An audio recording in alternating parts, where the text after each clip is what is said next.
Salom hammaga, bugun sizlar bilanman.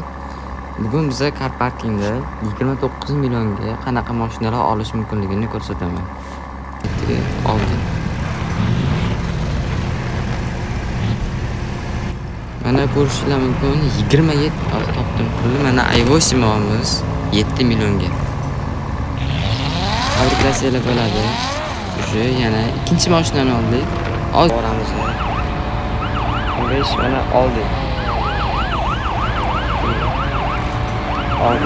Mana videoning oxiriga ham keldik. Mana bugun mana mashinani oldik 14 millionga, 15 millionga.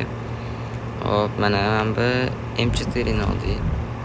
Ham takoy Tojikiston bayroqlari bor, hammasi nima? Bamperlari coinga olingan, yana Koenigs sotib oldik. Koenigs ham Sivas 1670 xp. Agar kimga bugungi videomiz yoqqan bo'lsa, like bosib qo'yinglar.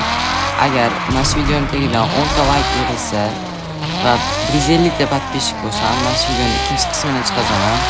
Hammaga yoqqan deb o'ylayman. Hammaga rahmat.